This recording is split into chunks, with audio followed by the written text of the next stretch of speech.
oddiy tush emas.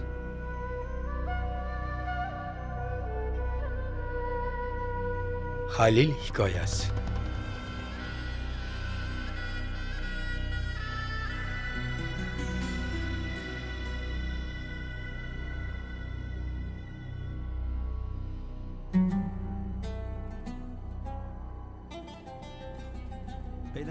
Ushbu film bo'lib o'tgan voqea asosida suratga olingan. Barcha voqea qanday sodir bo'lgan bo'lsa, shundayligicha taqdim etilyapti. Faqat ayrim muhim bo'lmagan detallargina tushirib qoldirilgan.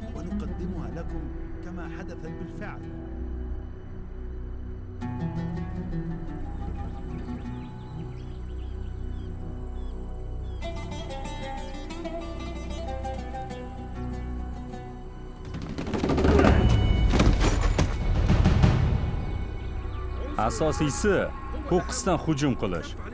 Sen dushmanni shunday holatga solishing kerakki, u javob qaytarishga ulgurmasin. Bo'yniga pichoq urib, uni har qanday imkoniyatdan mahrum qilganiga amin bo'l. Unga shafqat qilma. Biz cho'lda faqat bir maqsad bilan shug'ullandik. Misrga qaytib hokimiyatni to'ntarish maqsadimiz edi. Alloh uchun har qanday qiyinchiliklarga ham tayyor edik. Bizni islom dinidan boshqa hech narsa qiziqtirmasdi.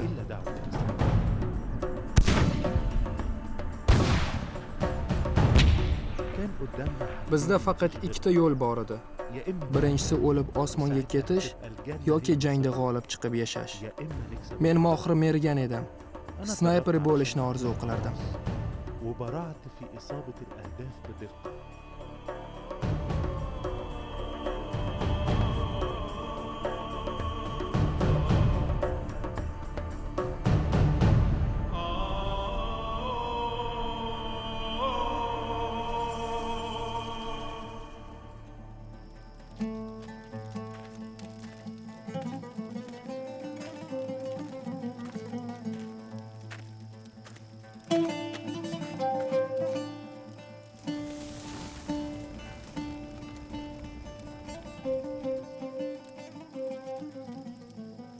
Kim Alloh uchun jang qilsa va o'lsa yoki g'olib bo'lsa, biz unga buyuk mukofot beramiz. Mustafa, siz akangiz jannatda. Siz mana shu fikr bilan o'zingizni yupatishingiz lozim. Alloh yo'lida shahid bo'lganlar haqida ular o'lik deb gapirmang. Yo'q. Ular yashamoqda, lekin siz buni ko'rmaysiz. Alloh shunday demoqda. Assalomu alaykum, Amir. Va alaykum assalom va rahmatullohi va barakatuh. Xo'sh, birodarlar, mashg'ulotlar qanday ketyapti? Yaxshi, Amirim. Barakalloh. Qani o'tiring. Amir vaqti bilan bizni tayyorgarligimizni tekshirish uchun kelib turardi. Bir kuni kechasi u bizga Qohira gazetasidan bir guruh masihiylarni qo'lga tushgani haqida o'qib berdi. Ular bir kasalxonada musulmonlarni jinsiy yaqinlik va pul evaziga o'z diniga kiritishda ayblanayotgan edilar. Kofirlarga o'lim! Kofirlarga o'lim! O'lim kofirlarga! Allohu akbar! Jim bo'linglar, tinchlaninglar. Tinchlaning! Biz o'zimizni kamsitilgandek his qildik. Ramazon oyi edi. Alloh yo'lida har qancha jang qilishga tayyor edik. Hammamizni g'azabimiz oshib borardi. O'shanda men masihiylardan yanada ko'proq nafratlana boshladim. Masihiylar o'zlarini haq deb hisoblashmoqda va kitobini esa Biz Xudoning kalomi. nima bo'lishidan qat'iy nazar, masihiylarni targ'ibot ishlariga nuqta qo'yish uchun ont ichdik. Amir bizni harbiy harakatlarimiz o'rniga mantiqqa asoslangan so'z quroli yordamida jang qilishga da'vat etdi. Buning uchun muqaddas kitob o'zgartirilganligi va ishonchga loyiq emasligini isbotlaydigan kitob yozish kerakligini aytdi. Ularning kitobi o'zgartirilganligini isbotlay olasizlar. Bu kitobni kim yozadi?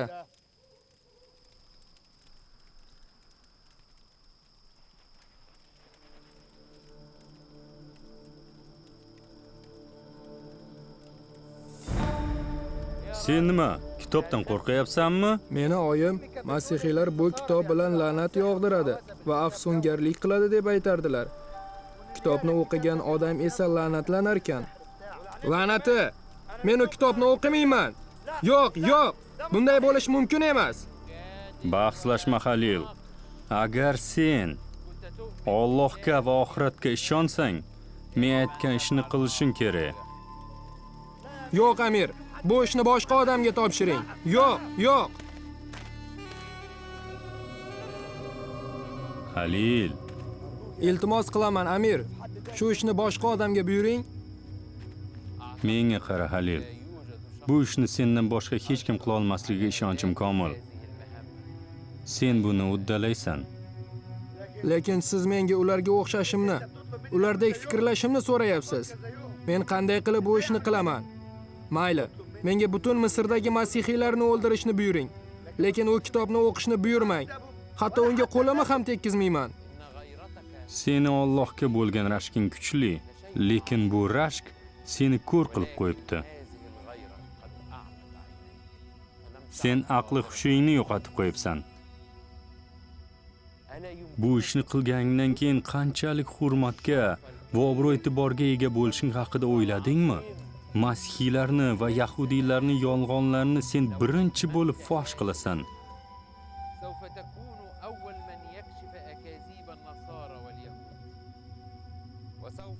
Bundan tashqari oyiga 500 funt olasan. Buni senga o'zim olib kelib beraman.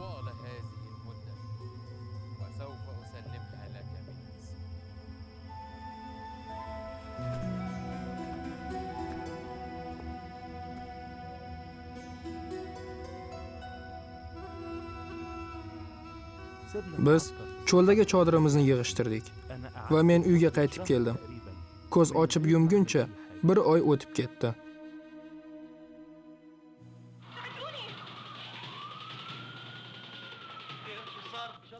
Xo'sh, bugungi seriyasida nima bo'ldi?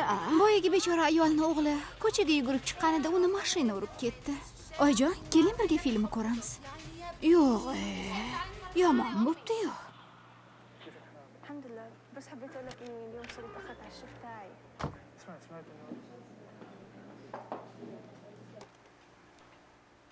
Xalil,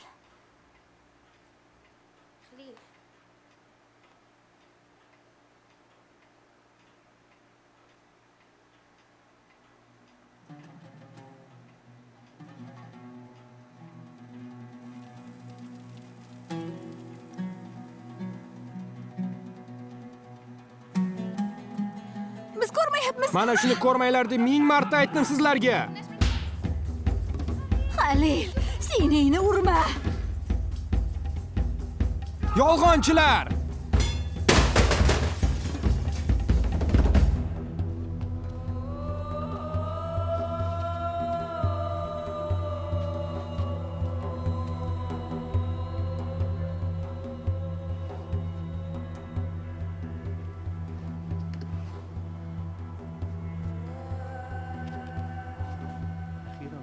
Nihoyat, amirning buyrug'ini bajarishga qaror qildim.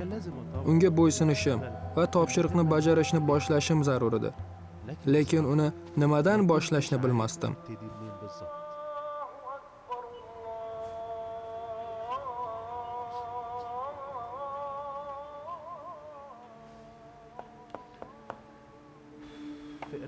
Tavrotni o'qiyotganimda ba'zi arzimas qarama-qarshiliklarni topdim.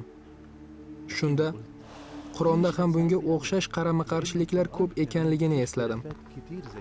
Agar bu xatolar muqaddas kitobni to'g'riligiga shubha uyg'otadi deb hisoblasak, unda Qur'on haqida ham shunday fikr aytishimiz kerak.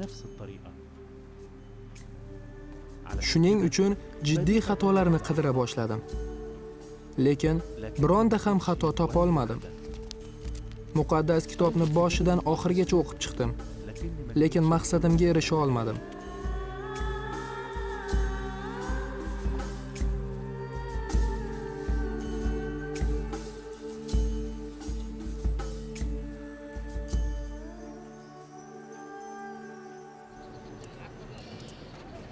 Masihiylarning kitobida Muhammad payg'ambar haqida yoki Ahmad keladi deb yozilgan bironta ham oyatni topa olmadim. Halil, senga kerak bo'lgan narsani olib keldim. O'qib chiq. Haqiqat nuri? Ha, bo'tam. Bu kitobda Muhammadu Rasululloh haqida 26 ta joyda yozilgan. Uning ismi ulug'lansin. Ha, ismi ulug'lansin. Unda Tavrot va Injil oyatlari bor. Nima uchun buni oldinroq aytmadingiz? Muqaddas kitobni o'zing o'qib chiqishingni xohlagan edim.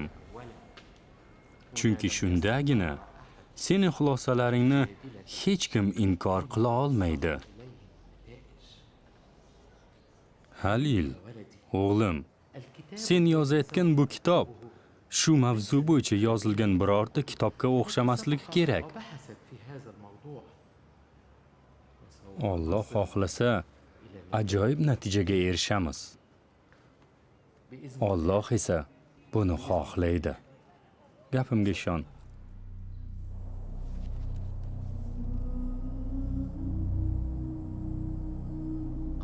Men kitobdagi 26 ta joyni tekshira boshladim. Har biri biror narsani isbotlashga ojizlik qilardi. Men, Xudoyim, muqaddas kitobni o'zgartirilganligini isbotlay olmayapman. Muqaddas kitobdan Muhammad haqida yozilgan joyni topa olmayapman. Men o'zi nima uchun yashayapman? Men kimni ulug'layapman dedim.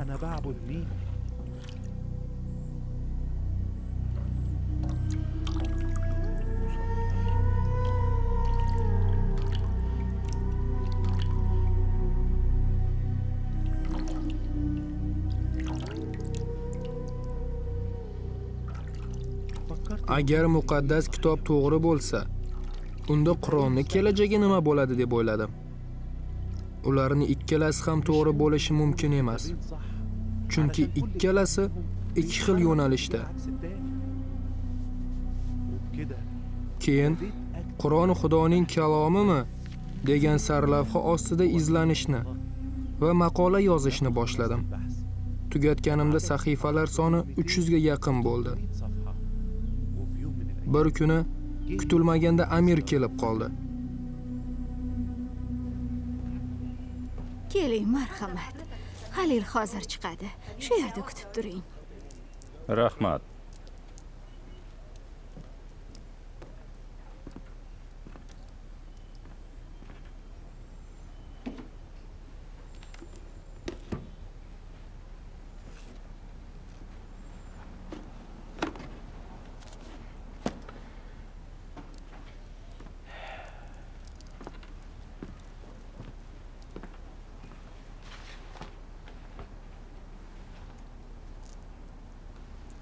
Allohga shukr.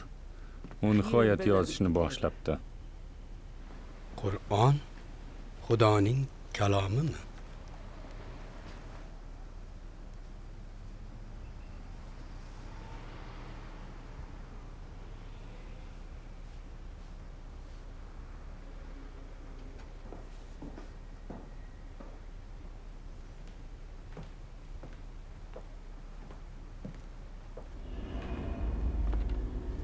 Senga nima bo'ldi, Halil? Nima yozyapsan o'zi? Menga Qur'on Xudoning kalomi emas demoqchimisan? Agar menga ishonmasangiz o'zingiz o'qib ko'ring. Meni shu natijalardan xursand deb o'ylayapsizmi? Sizdan ko'p marta boshqa odamni toping deb iltimos qildim, lekin siz har safar Alloh seni tanlagan deb aytaverdingiz. Aybdorsiz siz, men emas. Masihiylarni, kofirlarni yolg'on ta'limotini fosh qilasan deb senga shuncha pul to'ladik. Yo'q, siz faqat tekshirib chiq deb aytdingiz. Shunday qildim. Ularning kitobi haqiqat ekan. Faqat bugina emas, Qur'onni o'zi ham Iso Masihni Xudo ekanligini tan oladi. Ovozingni o'chir. O'chir ovozingni. Nimalar deb oldiryapsan? Qur'on aytadiki, Kofir. Iso bulutlarda qaytib kelishni aytgan. U barcha odamlarni hukm qiladi. Al-Moida surasi Iso yarata oladi. Ali Imron surasi kasallarga shifo beradi, o'liklarni tiriltiradi deb aytadi. O'chir ovozingni, kofir. Iso bulutlarda qaytib keladi. U oxiratda barcha xalqlarni hukm qiladi. Buni Qur'on ham aytmoqda. Kofir, seni o'ldiraman.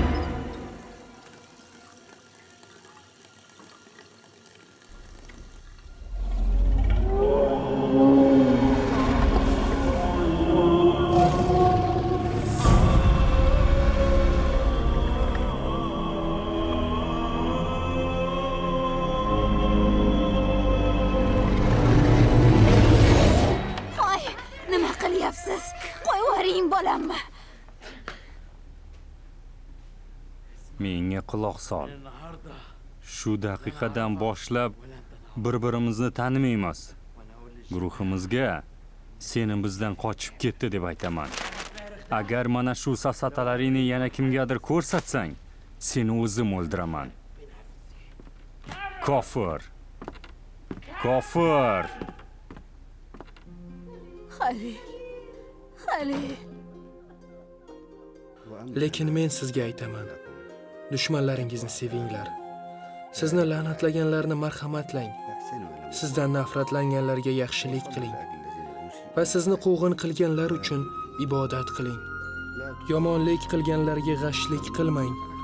Bir chakkanga urganga ikkinchi chakkangni ham tutib ber. Kofirlarga qarshi kurash. Chunki ularning iymoni yo'q. Butparastlarga qarshi ular kurashgandek kurash. Xudoga ishonmaydiganlarga qarshi kurash. Jang qil, jang qil, jang qil. Ular hatto otang, bolang, ering bo'lsa ham o'ldir.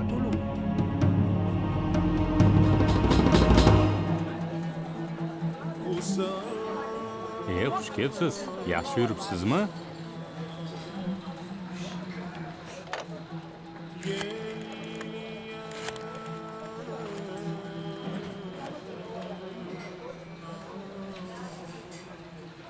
Alo, Timofey. Bu men, Halilman. Yo'q, hammasi joyida. O'zi anchadan buyon sen bilan gaplashmoqchi edim. Bir kuni men ishdagi masihiy do'stimni chaqirdim. U menga xushxabar haqida ko'proq narsa aytib beradi deb o'ylagandim. Lekin u qo'rqdi va jim bo'lib qoldi. Keyin eng dahshatli narsa yuz berdi. Bilsam, pasportim va muqaddas kitobim solingan sumkamni kimdir o'g'irlab ketgan ekan. Bir nima buyurasizmi? Meni sumkamni ko'rmadingizmi? Eshitaman, janob. Meni sumkamni ko'rmadingizmi? Qanaqa sumkani aytyapsiz? Unda meni pasportim va muqaddas kitobim bor edi. Janob, telefon uchun pul to'lamadingiz-ku. Hoy, sizga aytyapman.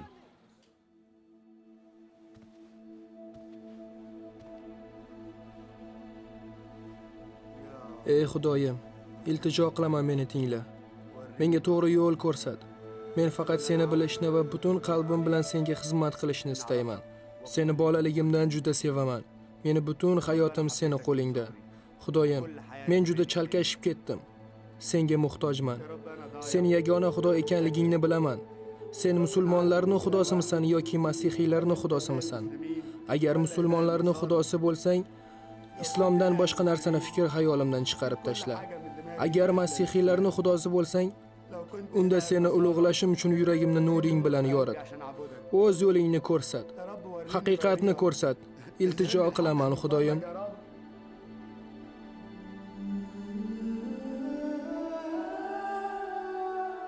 O'sha kecha men qotib uxlab qolibman. Tongga yaqin tush ko'rdim.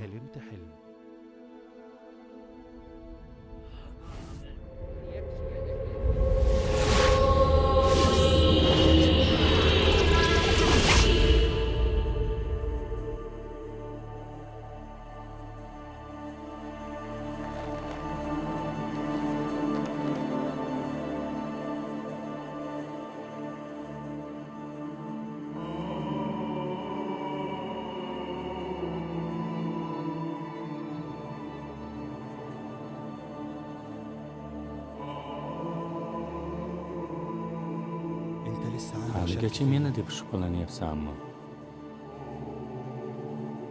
Siz kimsiz? Izlayotganing menman. Eslay olmayapman. Sen muqaddas kitobni o'qiding. U menga yoqdi. Ha, bilaman. Lekin kitobimni hujjatlarim bilan birga yo'qotib qo'ydim. Muqaddas kitob yo'qolishi mumkin emas. Tur, javonni och. Uni o'sha yerdan topasan.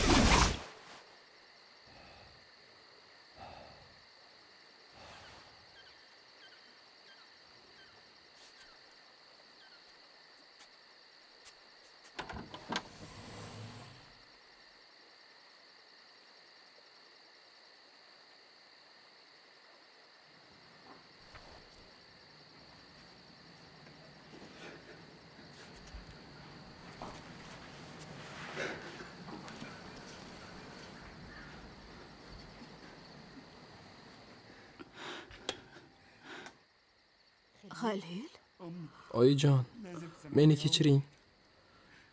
Sizlarga qo'pol muomala qilib to'g'ri qilyapman deb o'ylagandim. Meni kechiring. Oyijon, oyog'ingizga bosh urib iltijo qilaman. voy xudoyim, nima gap? Nima bo'ldi senga, Halil? Men haq Xudoni tanidim. Lekin u men avval bilgan va ergashgan Xudo emas. Axir Xudo bitta-ku. Ha, oyijon. U meni sizni sevishga va bo'ysunishga o'rgatyapti. U qanday Xudo ekan? U Masih, Iso qiyofasida yer yuziga kelgan haqiqiy Xudodir. Jim bolam. Agar bu gaplaringni eshitsa seni jinni bo'lib qolganda Men o'ylashadi. siz aytgandek qilaman. Lekin siz menga ishonasizmi? Nima uchun senga ishonmas ekanman? Ilgari seni hech qachon menga bunday yaxshi muomalada bo'lmagansan. Ilohim seni Xudo hech qachon yolg'izlatib qo'ymasin, bolam. Oyijon, iltimos meni kechiring. Meni Seni yuragim kechir. o'zgardi. Kechir. Yuragim sevgi tufayli o'zgardi.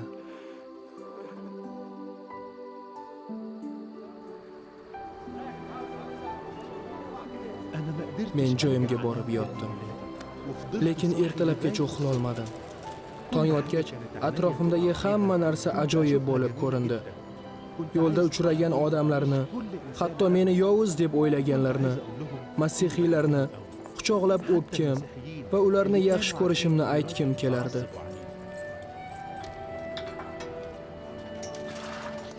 Salom Jorj, qo'rqma, bu men Halilman.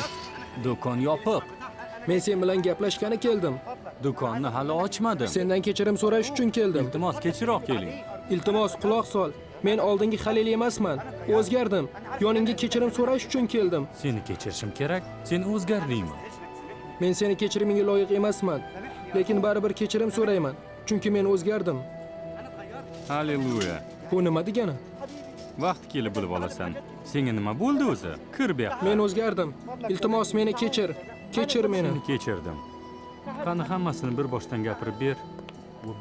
Men o'sha kundan boshlab o'zgara boshladim. Halil, Iso Masihni Rabbim va najotkorim deb tan olasanmi? Meni bilgan va birga ishlaydigan odamlar meni o'zgarganimni ko'rishdi. Men qo'rqinchli va nafratga to'lgan odam edim. Ibodatxonalarni yoqib yuborganman va do'konlarni o'marib ketganman.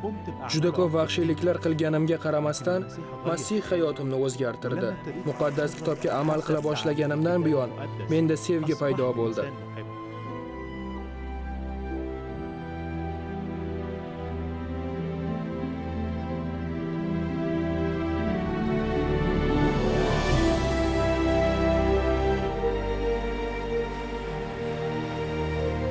Men hozir ozodman.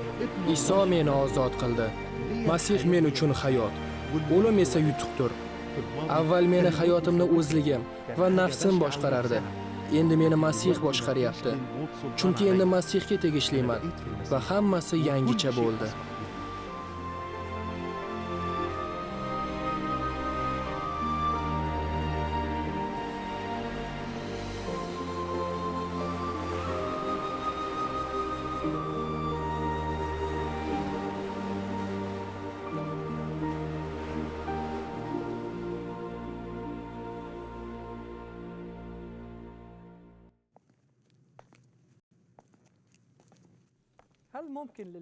Odamlar bukurni go'r tuzatadi.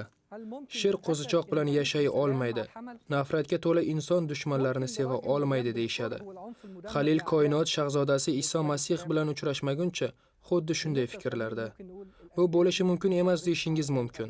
Ha, insoniy tomondan buni aslo iloji yo'q. Lekin Xudovand uchun imkonsiz narsani o'zi yo'q. Halil menga o'ziga o'xshaydigan Shaul ismli yovuz va qo'pol odamni eslatdi. Halilga o'xshab u ham o'qimishli bo'lgan. U o'z mamlakatida masihiylarni yo'q qilishga harakat qilgan va ko'plarini o'limida sababchi bo'lgan.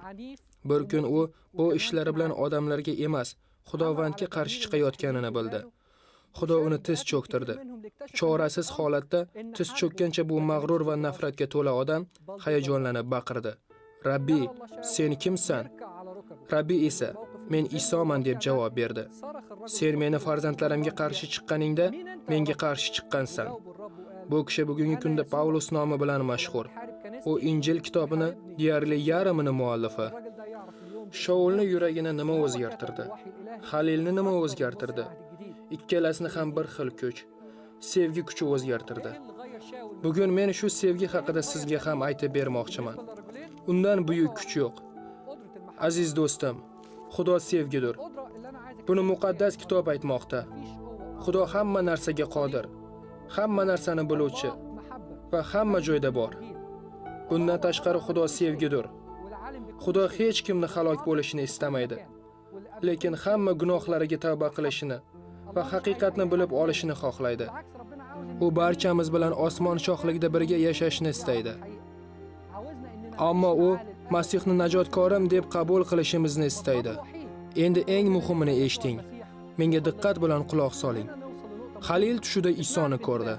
Balki najot topish uchun siz ham shunday voqea sodir bo'lishi kerak deb o'ylarsiz. Lekin gap tushda emas. Najot bu barcha insonlar uchun Xudovandning inomi. Biz faqatgina ishonishimiz kerak. Hatto iymon ham Xudoning sovg'asidir. Sevuvchi Xudovanddan sevgidan boshqa yana nima kutamiz? Abadiy hayot sovg'asini olishni istaysizmi? Gunohlaringiz kechirilishi va Xudovandning farzandi bo'lishni istaysizmi? Sevgi Xudosi sizni tinglamoqda va o'zini huzuriga samimiylik va haqiqat bilan kelganlarni rad etmaydi. Hayotingizda qanday gunoh qilgan bo'lishingizga va qanday yashaganligingizga qaramasdan, Xudo sizni o'z bag'riga olishni xohlaydi. U sevgi Xudosi va uni ajoyib mukammal sevgisi bizni gunohlarimizni yuvadi. Bu qanchalik dahshatli bo'lmasin, buni ahamiyati yo'q. Men bilan ibodat qiling. Xudoyim, men seni qanchalik sevishimni bilasan. Meni sevuvchi Xudovand, gunohlarimni kechir va menga abadiy hayot ber. Seni najotkorim deb qabul qilaman. Va men endi qanchalik baxtliman. Isoni to'kkan muqaddas qoni tufayli butun ulug'vorlik va hurmat seniki bo'lsin. Amin. Aziz birodarlarim va opa-singillarim, agar men bilan birga ibodat qilgan bo'lsangiz, Xudo hayotingizga kirganiga va najot topganingizga amin bo'ling. Iso hayotingiz bulog'idir. Amin.